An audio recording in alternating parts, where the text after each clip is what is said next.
Assalamualaikum warahmatullahi wabarakatuh. Kali ini saya akan menjelaskan mengenai probability distribution. Sebelumnya, jangan lupa subscribe ya.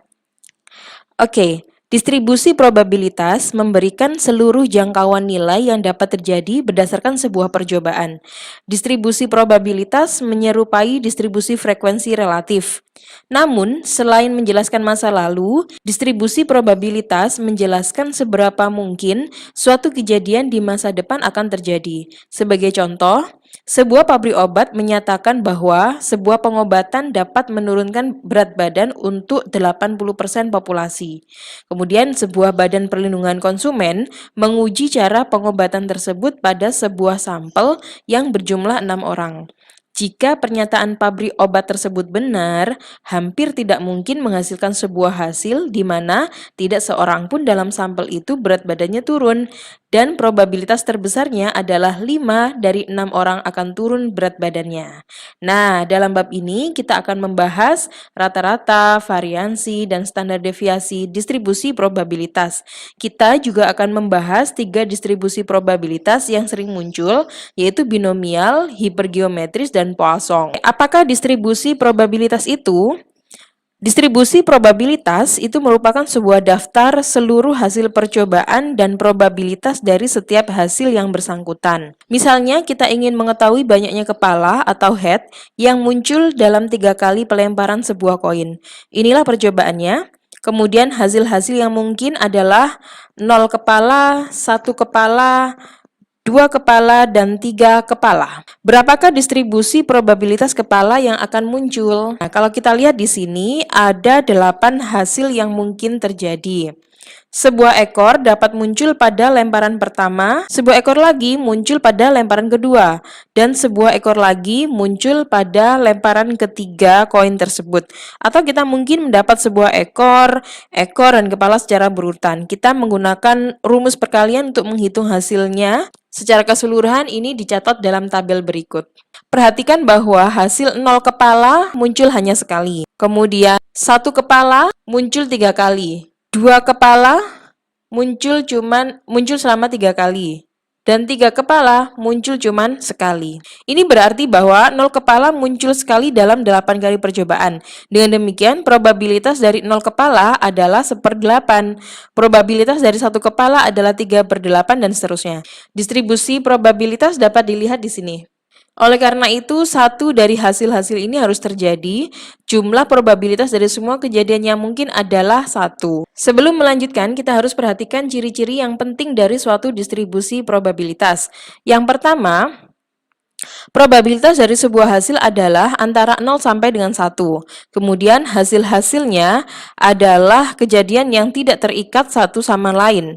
Daftar hasilnya lengkap, jadi jumlah probabilitas dari berbagai kejadian adalah 1. Perhatikan contoh pelemparan koin tadi, ini kalau dijumlah untuk probabilitasnya ini adalah 1. Random variables atau variabel acak, ini merupakan sebuah kuantitas yang dihasilkan dari sebuah eksperimen yang melalui kesempatan dapat bernilai macam-macam. Dalam eksperimen apapun mengenai kesempatan, hasilnya selalu muncul secara acak. Maka dari itu, hal ini disebut dengan variabel acak. Diagram berikut ini mengilustrasikan istilah-istilah eksperimen, hasil, kejadian, dan variabel acak. Pertama, untuk eksperimen pelemparan sebuah koin sebanyak 3 kali, ada 8 hasil yang muncul. Pada eksperimen ini, kita tertarik pada kejadian di mana 1 kepala muncul pada ketiga pelemparan tersebut. Variabel acaknya adalah jumlah kepala. Dalam istilah probabilitas, kita ingin mengetahui probabilitas dari kejadian yang variabel acaknya adalah 1. Hasilnya adalah probabilitas 1 kepala dalam 3 kali lemparan adalah 0,375.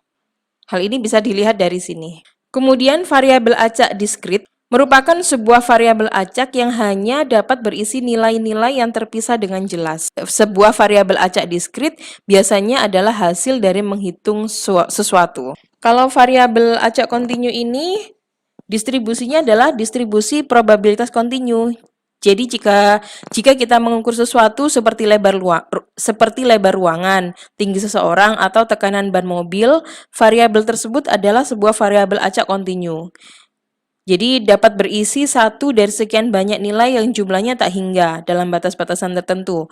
Nah, ini contoh discrete random variable, misalnya jumlah murid dalam kelas, jumlah anak dalam family, jumlah mobil yang masuk di car wash in a hour, kayak gitu. Jadi dia sifatnya pasti.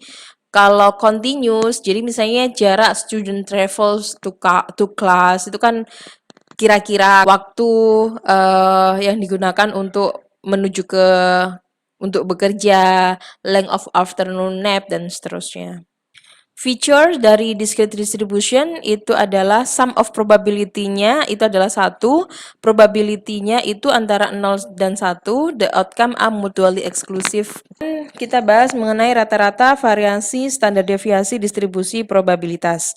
Kalau rata-rata itu adalah nilai khusus yang digunakan untuk mewakili lokasi sentral distribusi probabilitas. Nilai rata-rata juga merupakan nilai rata-rata jangka panjang dari variabel acak.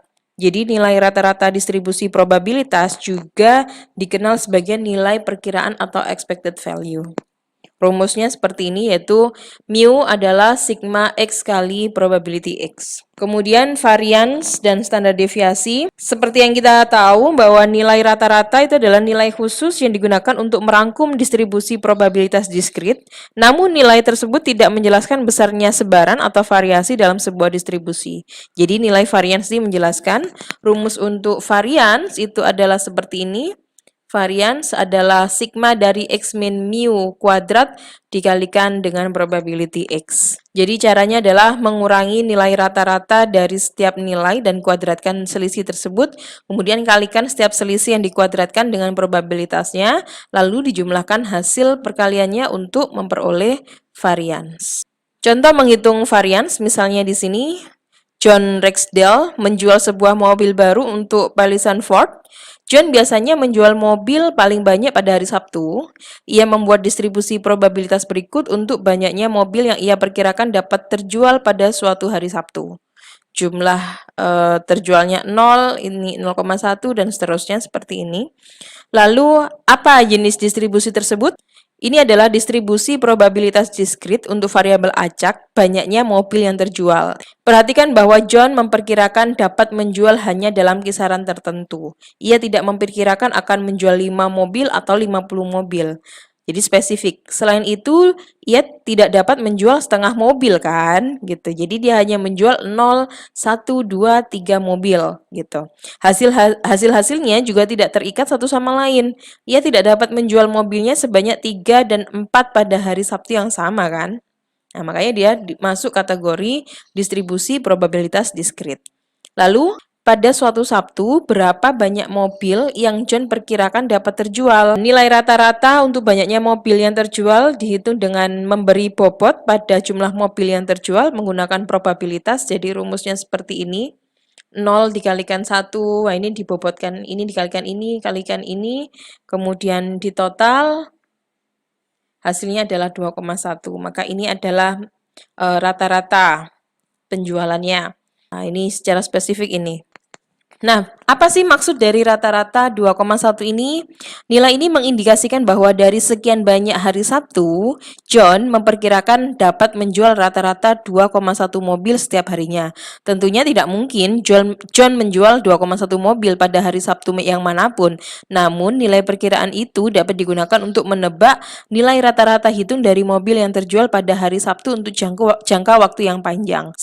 Jika John bekerja selama 50 hari Sabtu dalam 1 tahun, ia dapat memperkirakan untuk menjual 50 kali 2,1 dari kali 2,1 atau 105 mobil pada hari Sabtu. Kayak gitu. Jadi rata-rata ini digunakan untuk membuat sebuah perkiraan.